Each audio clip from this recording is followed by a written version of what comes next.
கரூர் மாரியம்மன் திருவிழாவை முன்னிட்டு அமராவதி ஆற்றங்கரையில் சுகாதாரமின்றி காய வைக்கப்பட்டுள்ள டெல்லி அப்பளம் குறித்த வீடியோ வெளியாகி பரபரப்பை ஏற்படுத்தியுள்ளது. திருவிழாக்களில் விற்கப்படும் பெரிய வகை டெல்லி அப்பளம் அனைவரையும் ஈர்க்கக்கூடியவை. குழந்தைகளுக்கு இது போன்ற பெரிய வகை அப்பளம் என்றால் மிகவும் விருப்பம்.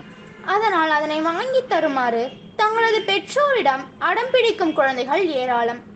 இந்நிலையில் கரூர் ஸ்ரீ மாரியம்மன் வைகாசி பெருவிழாவை முன்னிட்டு அமராவதி ஆற்றங்கரையில் ஏராளமான கடைகள் அமைக்கப்பட்டுள்ளன. அதில் தின்பண்டங்கள் விற்பனை செய்யும் கடைகளில் பானிபூரி, மசால் பூரி, காலிஃப்ளவர் சில்லி மற்றும் டெல்லி அப்பளம் ஆகியவை விற்பனை செய்யப்படுகிறது.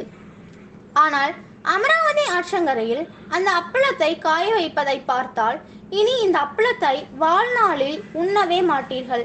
அப்படி ஒரு வீடியோ சமூக வலைதளத்தில் பரவி வருகிறது. திருவிழாவானது அமராவதி ஆற்றங்கரையில் கம்பம் ஆற்றில் விடும் நிகழ்ச்சியுடன் நிறைவு பெறுகிறது.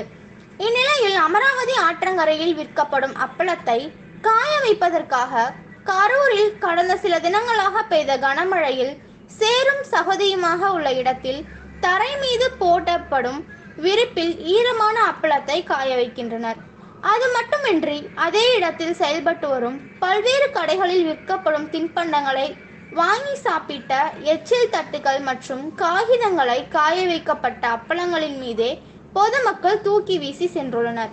இந்த அதிர்ச்சிகரமான வீடியோ வெளியாகி பரபரப்பை ஏற்படுத்தியுள்ள நிலையில் உணவு பாதுகாப்புத்துறை அதிகாரிகள் திருவிழா சமயங்களில் போடப்படும் தற்காலிக கடைகளை முறையாக ஆய்வு செய்ய வேண்டும் என்று சமூக ஆர்வலர்கள் கோரிக்கை விடுத்துள்ளனர்.